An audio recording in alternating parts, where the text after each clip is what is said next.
Hi, good afternoon. Good afternoon. My name is Tishaura Jones. I'm the mayor of the city of St. Louis. I use the she, her pronouns.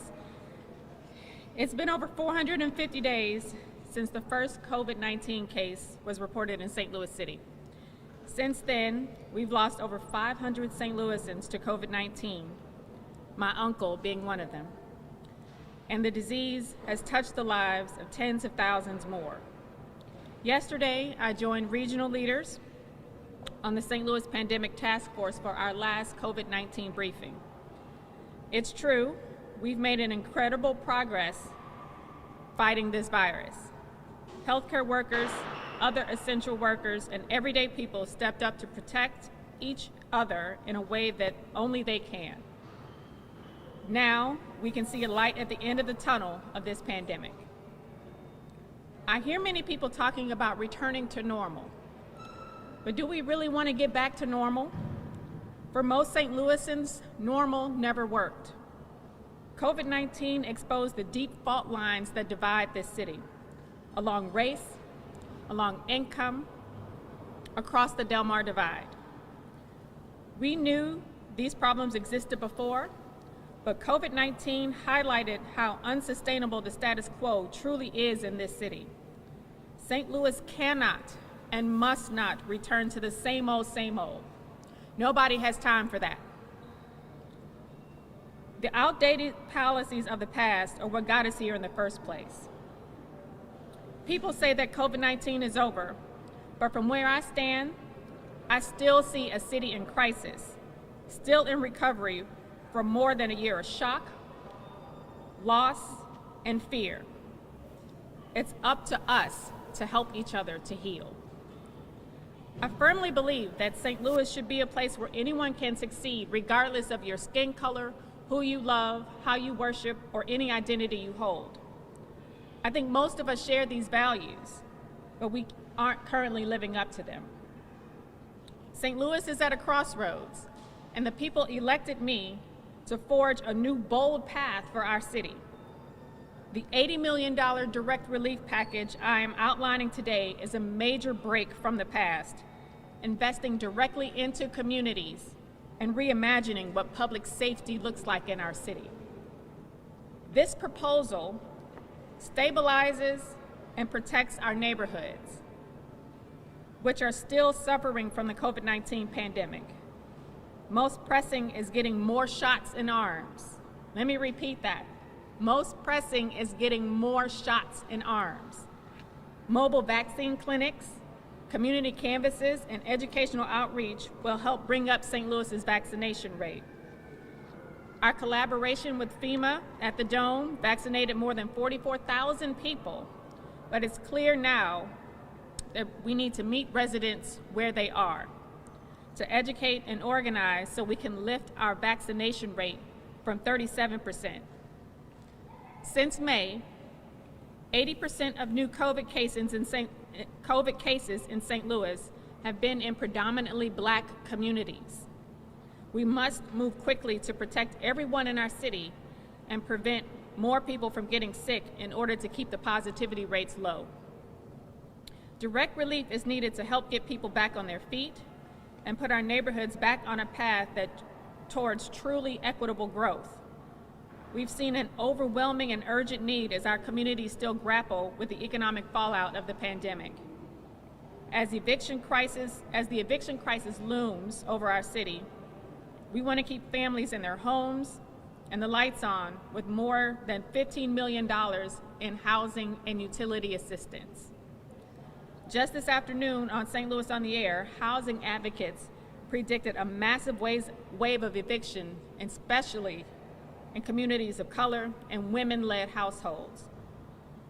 We want to support our small businesses and nonprofits and give them the guidance and assistance they need to tap into federal resources. Funds for our unhoused neighbors will help keep them safe and get them back on their feet. My Stimulus Advisory Board and the public input solicited from the foundation formed the foundation of the proposal you see today. More than 2,500 people made their voices heard and expressed that they wanted to see what they wanted to see in this package. But I want to be clear.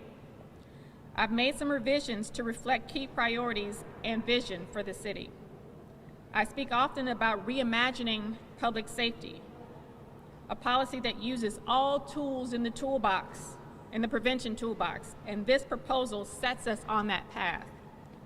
I've added $3 million to community violence prevention programs to make our communities safer, for a total of $5 million.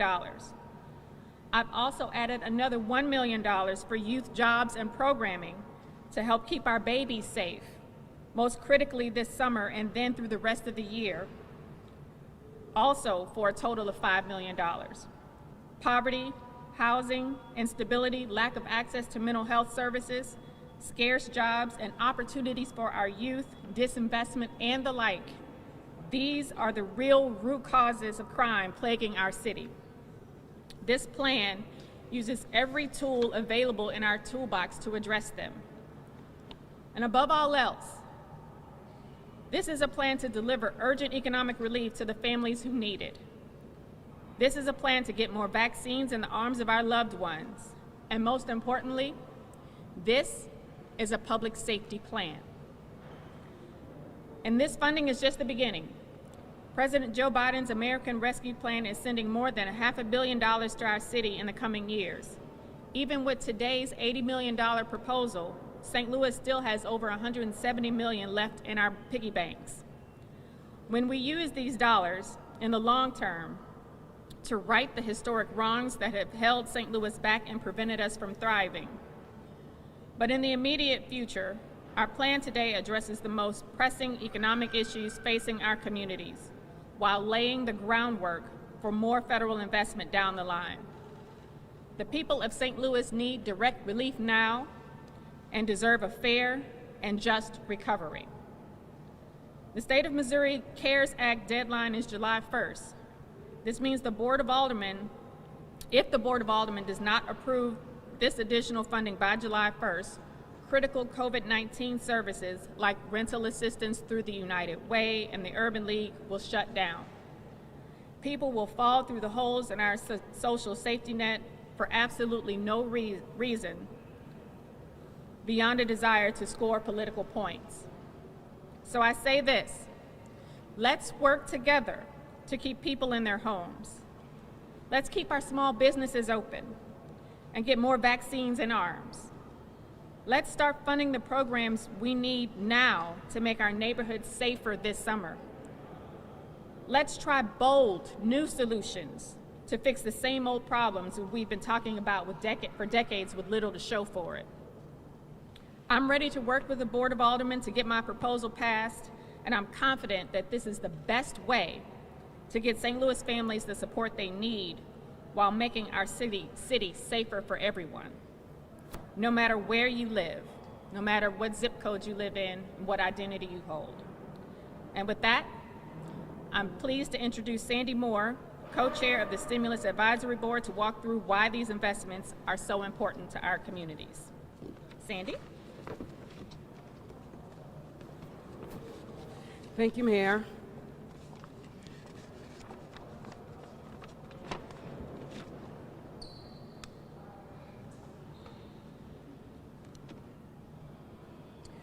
As the Mayor has told you, my name is Sandy Moore. I am the co-chair of Mayor Jones' Stimulus Advisory Board. I serve with a host of other community leaders, community advocates on that Stimulus Advisory Board. It's composed of leaders from across St. Louis, and they have put in hundreds of hours identifying key direct relief needs and soliciting input from the public. We held hearings to get feedback from St. Louisans on the priorities we were working on. After a transparent and extensive process, we submitted our recommendations to Mayor Jones. I'm proud of the transparent, data-driven, and community-driven process we ran, and we're proud of the recommendations we've made to Mayor Jones. These recommendations are community-informed. They may not be perfect, but they are indeed what the community has told us that they need at this point in time. As our mayor has pointed out, we've got lots of problems, age-old problems, and a one-time opportunity here working together to address them with the resources that have been given to us. And as a community leader and as a citizen of the region committed to that, we, the Stimulus Advisory Board, myself and all of the others, have put our shoulder to the wheel of making certain that that citizen voice is heard. And the mayor has been listening. It is our deep hope and our deep prayer that the Board of Aldermen will use this opportunity, as the mayor has indicated, to take this citizen-driven data, the citizen-driven priorities, and work with her to get it across the finish line. The very last thing that any of us want is for there to be any further gap in the services for the citizens of the city of St. Louis. And certainly with this first tranche of resources available to us, there should not be. I'm very happy to serve. I speak on behalf of all of the other SAB members, I'm sure, when I say we are happy to be here doing the best we can to help guide the process on behalf of the citizens of St. Louis. Thank you. All right, we can start taking questions. We want to start over here and work our way to the left. Delmar. Mayor, the committee or the board the other day added the idea of lottery as a possibility. How do you see that? Do you see that as a possibility down the road or something like that? I mean, well, lotteries have worked well in other cities and other states, so that was just something that the board submitted as a possibility, and we'll consider it. Can you speak specifically to the $3 million you're adding to assist with community violence? What specific programs are those going to? So I've often talked about using every prevention tool in the toolbox. So we've spent a lot of money on cure violence, but there are other methods that work as well. And so this will expand our opportunity to invest in other programs that work to help reduce violent crime. Can you give some examples of what those are? Well, we're going to let the community let us know what's working. The American Rescue Plan funds only last for 4 years. Much of what is in here would be ongoing expenses. Where do you get the revenue after federal money runs out to keep some of these ongoing expenses going? Yeah, that's a great question. So what we hope will happen is that this initial investment will work so well that people will come back to the city, increase our tax revenue, and therefore we'll be able to keep funding these programs. Your plan has $8 million for an emergency shelter. Can you give some more details on that and who that would benefit? Well, that would benefit all of our current providers of emergency shelter. So this is not a new program, it's just going to fund the things that we've already been funding. Right. Mayor, the zoo had a report today. City population is dropping. Over 1 million now. With the public safety issue, the programs you're talking about, where is the immediate safety? Because people are asking, included in the community, that want to see more police. So how do you square that? Well, we've also seen across the country that investing more in police doesn't actually reduce crime, but investing in root causes actually does. And so this is a robust plan to invest in the root causes of crime, poverty, economic access, programs for youth for the summer to keep them off the streets. So we figure that the more that we can give people more access to opportunity, it will reduce crime. What about the population? How are you going to try and combat that? Or is there a way right now? Well, that's a longer term strategy, working together with our new SLDC Executive Director, Neil Richardson, to attract more businesses to St. Louis. There are businesses that are still looking at St. Louis as a relocation opportunity. So we'll work with SLDC and our other partners to devise ways to increase our population. But if we solve all of these other problems, that'll also increase our population as well. Jones, we are seeing a standstill in the Black community of people who are wanting to go out and get vaccines, and you said that you want to go and meet them where they're at. Well, what if that resistance is still there? What if people just simply don't want to take the vaccine? What's the next step? Well, I think that we'll also probably see more employers requiring vaccinations in order to stay employed. And so hopefully, but we're also meeting people where they are, and we'll also be doing more public-facing events with doctors from the communities that are impacted to show them or to let them know and educate them that vaccines are safe. Will there still be some type of, I guess, middle ground to respect someone's decision if they don't want to take it? And Well, employment in the community? that's a personal decision that that person has to make. Tomorrow at the Board of Utilization Enforcement, and what do you plan on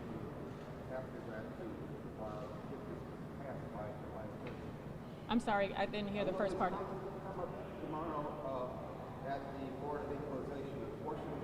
What are you going to do after that to get this passed by July 1st? Well, my training in the legislature tells me that we have to talk to everybody and count the votes.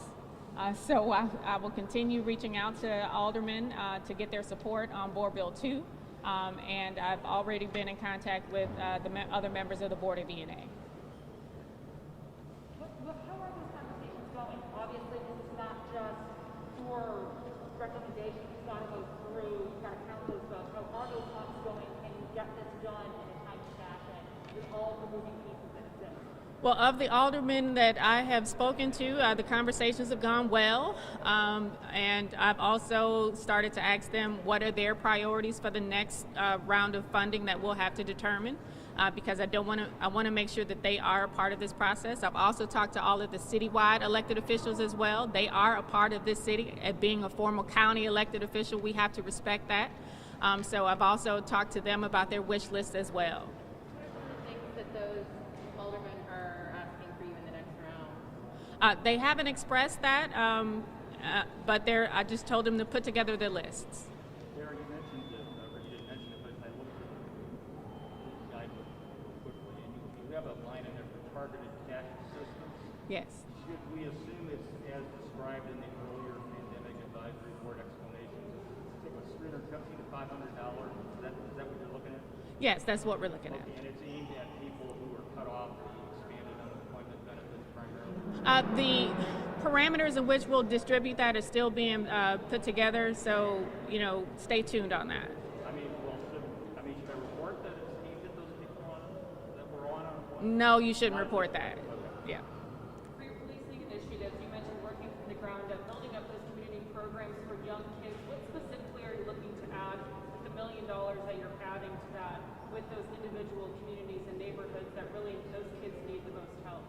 Well, our youth-led program through our recreation centers, through working with our school district to provide opportunities for our youth to have programming in the summer, as well as youth jobs to make sure that they have an opportunity to earn an income this summer. And St. Louis is hiring. The government is hiring. I have to keep saying it. The budget itself for the next fiscal year counts on some of the federal money to balance out the gap. Yes. Assuming that'll come in later appropriations, that the federal funds for that, or when can we see that kind of, direct aid to the city budget? Oh, as soon as the board sends us the budget back, the Board of E&A and I will be able to add revenue from the stimulus funds to plug that gap. Thank you all very much. Thank you. Thank you.